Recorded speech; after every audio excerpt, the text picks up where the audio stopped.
Ladies and gentlemen, what do you know about polymaths? It's a word that we don't typically use at all these days, but they're actually in many places that we're looking to for inspiration, innovation, and change. But do you know that the more polymaths that are in a particular sector of influence, you are actually observing and witnessing a pivot in wisdom, intellect, and culture? Let's talk about it here in the first episode of Shifts and Ladders.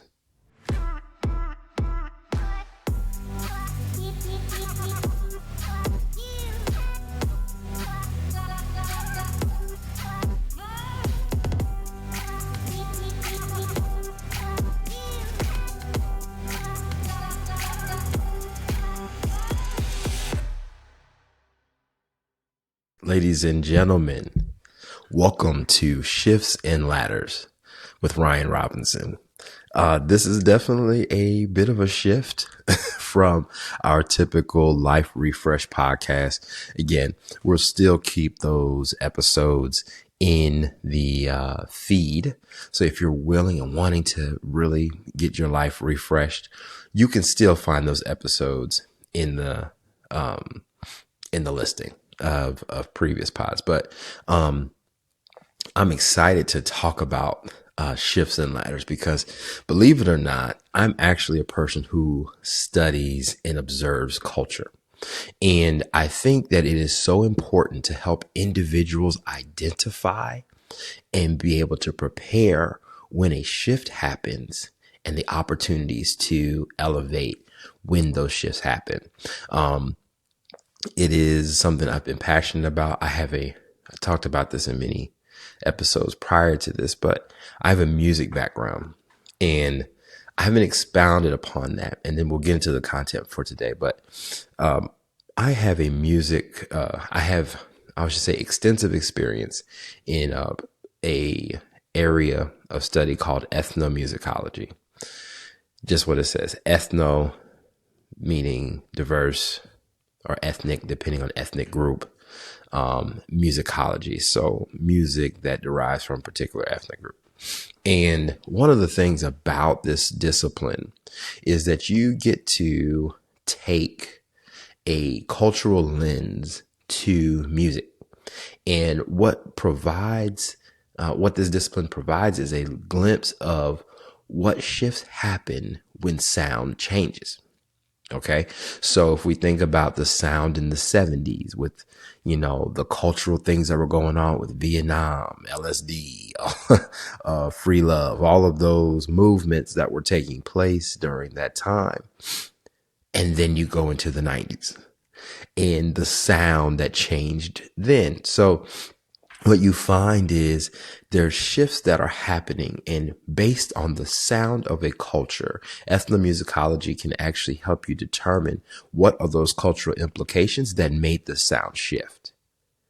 And I think it's so important for us, and it actually tells a story really as to how culture moved and changed over time, whether it was technology, the socioeconomic status of individuals changing, a broader world situation that's taking place, like a recession or whatever it could be taking place. There is some kind of substance that leaks its way into the community, and in many cases, in this case, music. So in this episode, I want to help individuals understand that you have the ability to be what we call a polymath.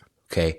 Now, this word has been used in small spaces. You don't hear it much these days, but there are many famous ones in the 21st century. So let me give you the definition of polymath, and then we can get into some examples of those individuals.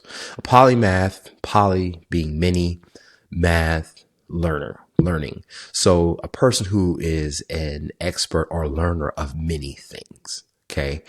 Some famous polymaths that you may know, Leonardo Davinci, is considered a polymath. He was an artist who painted The Last Supper. He also created airplane or the mechanisms for air travel back then, the Renaissance age. He also dissected, I think, about I want to say maybe like 80. I want to say 80. It's probably 70.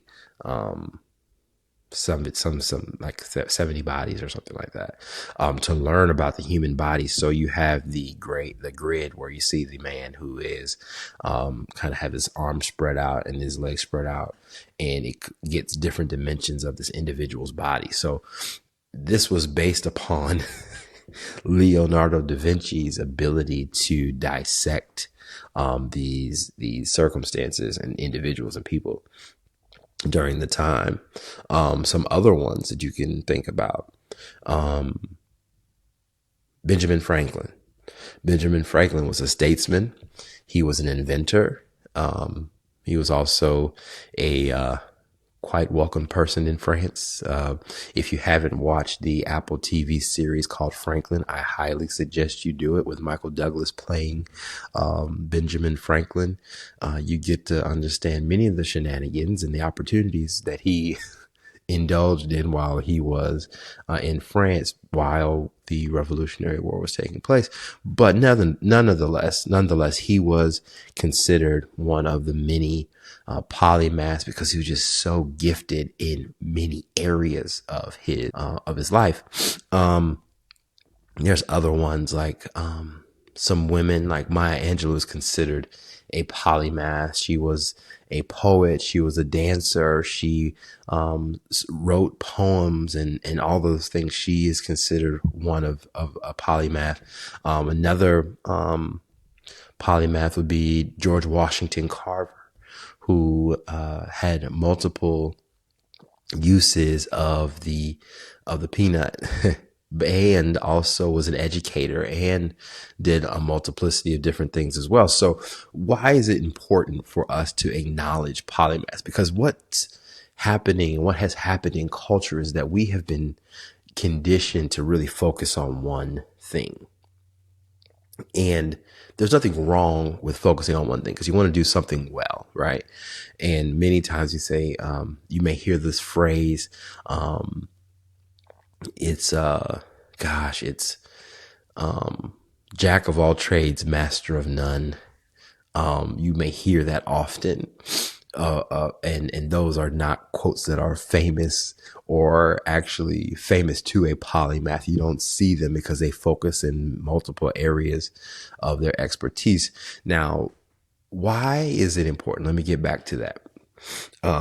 The individuals that I spoke, and I'll actually provide some links in this particular episode about other polymaths that were famous during this time, like Tesla, not the car, but the individual who argued for direct and alternative current with it's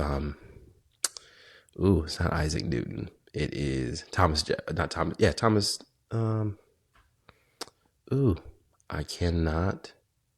Edison, not Thomas Jefferson. Thomas Edison, and essentially one. Those are individuals, but I'll put a list in here. But what's important about them is that they exemplify major pivots when it came to culture's ability to embrace new technology. Okay.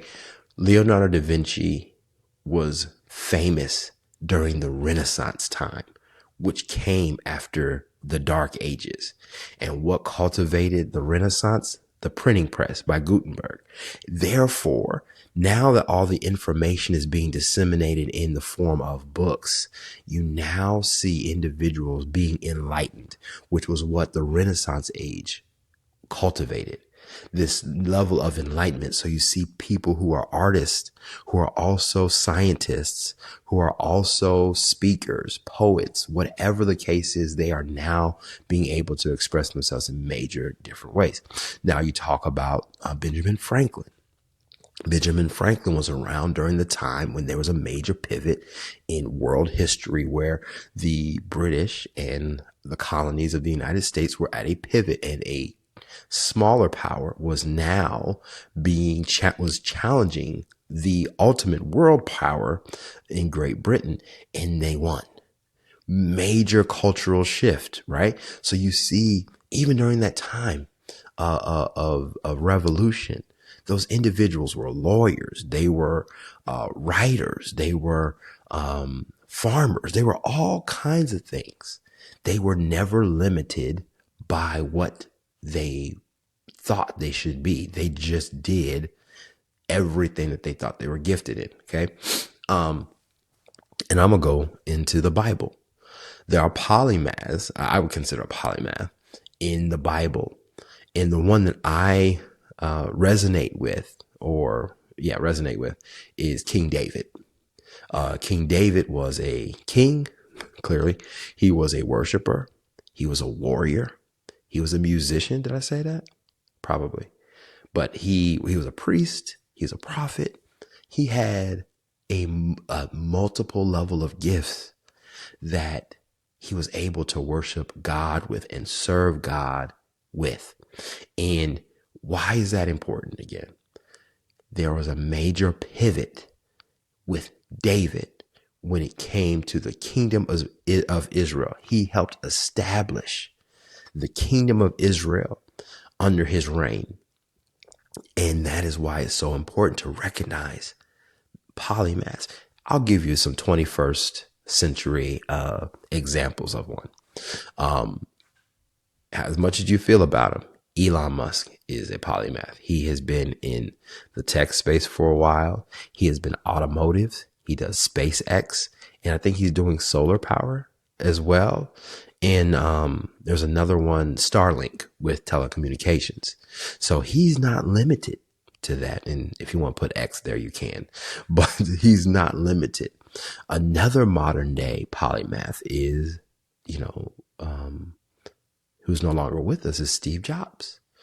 Steve Jobs is, in fact, probably one of the most influential polymaths of the 21st century, because it was his devices as well as his creative ingenuity and vision that catapulted Apple into this age of mobile devices that we are still using to this day.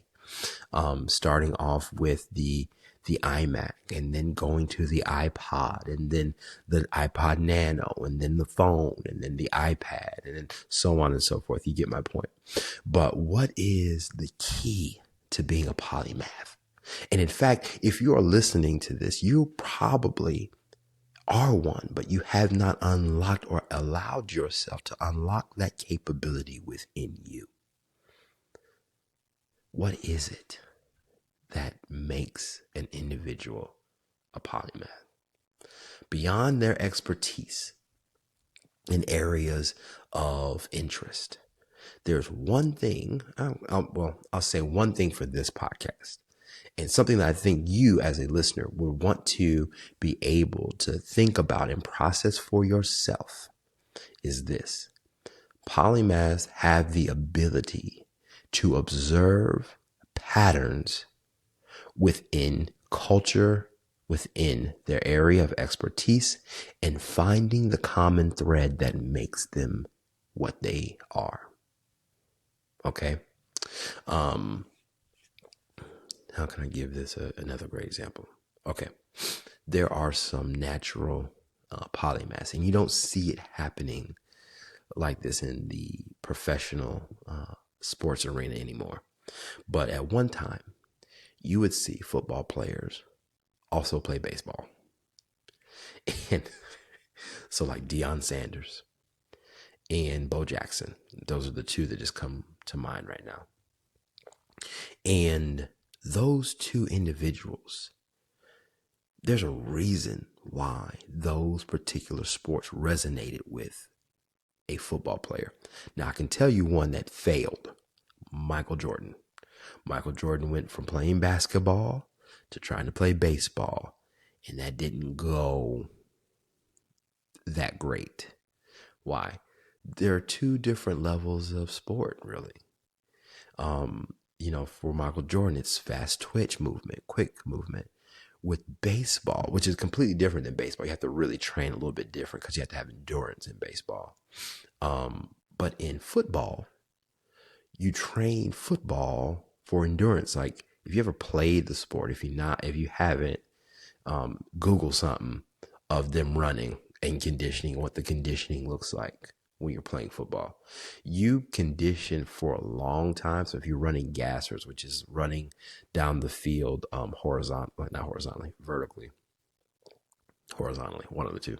You're going from sideline to sideline. There we go. For a gasser. So it's down, back. That's a full gasser. And when you do that, you're actually building up the endurance to play for a longer period of time. Now, typically, every play is about 4 seconds, maybe 4 or 5 seconds, just depends. But at any point in time, you need to be able to turn on the gas and just go.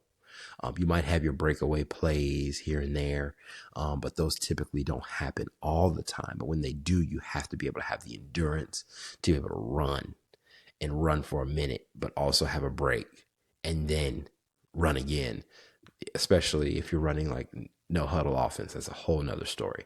But why does that make sense for someone who is a football player to be able to play baseball? The common thing for that sport is power. You have power.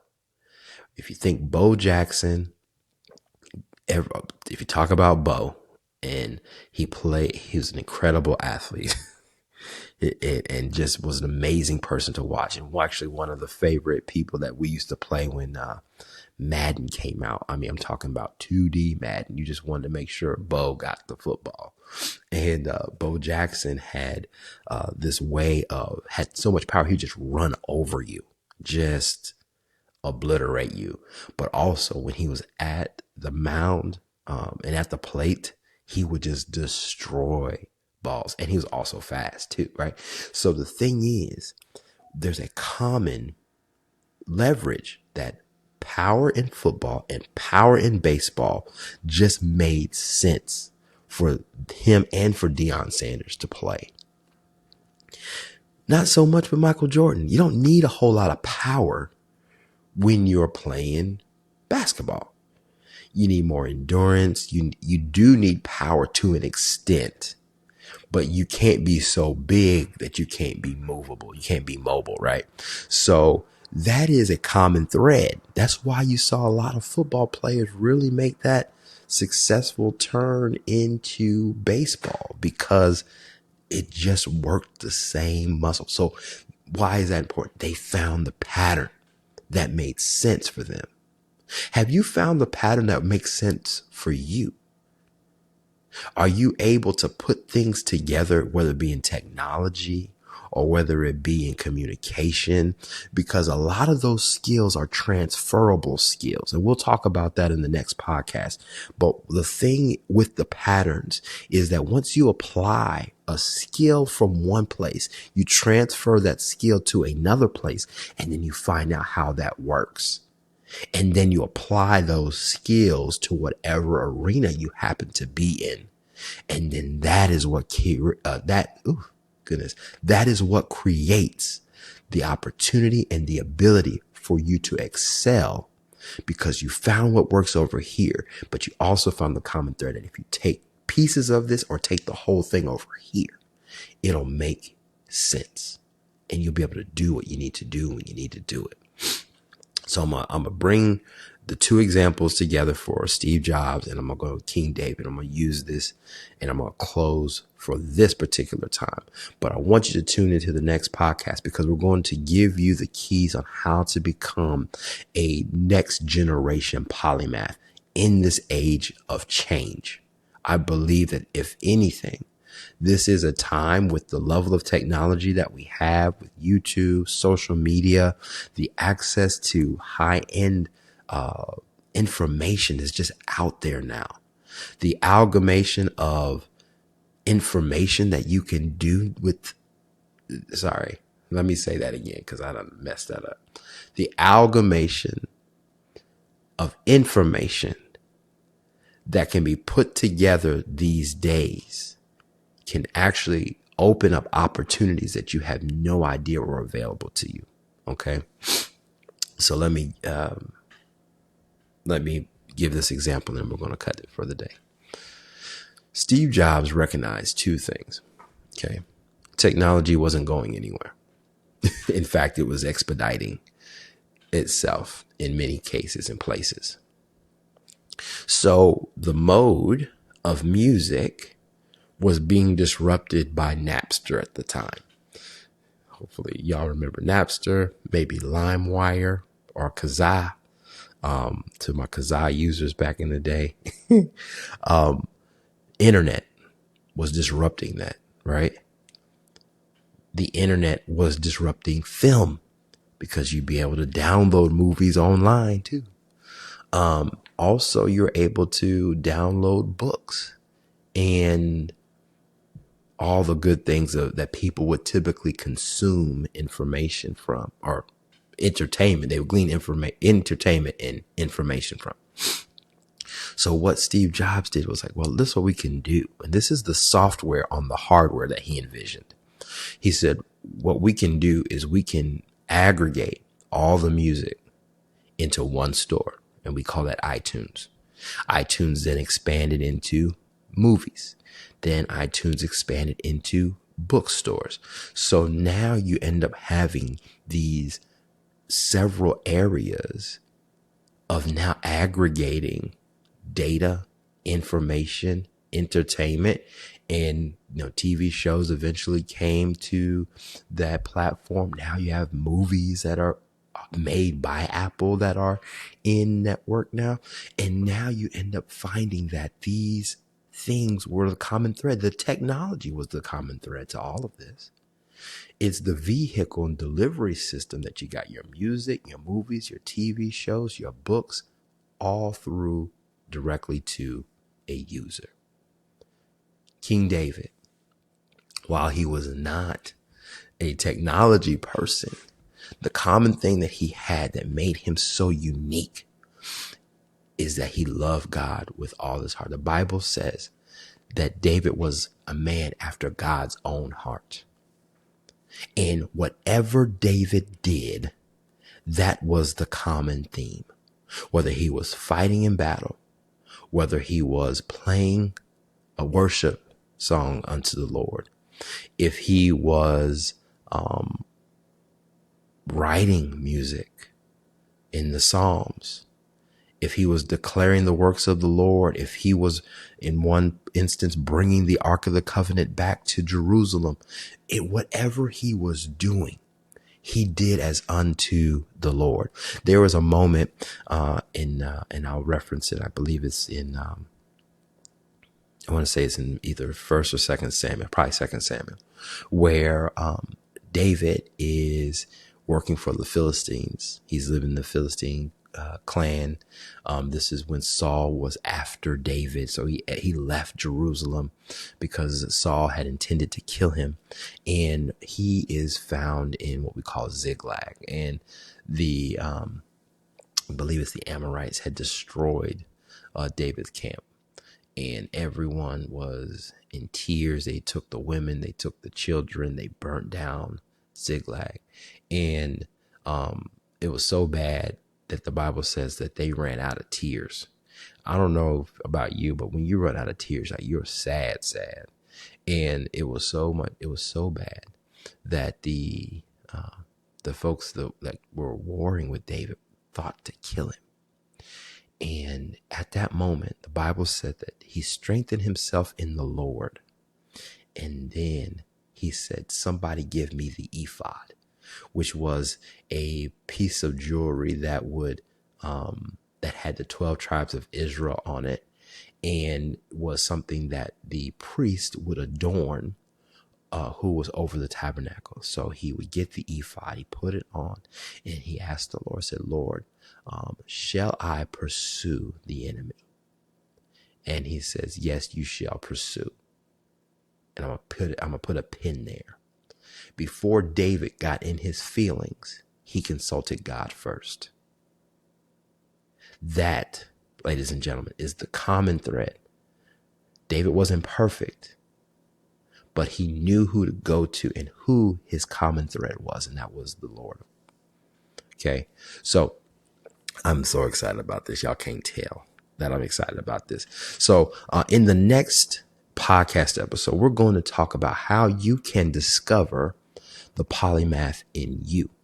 I believe everyone has been gifted with some level of gifting, and that gifting has a pattern.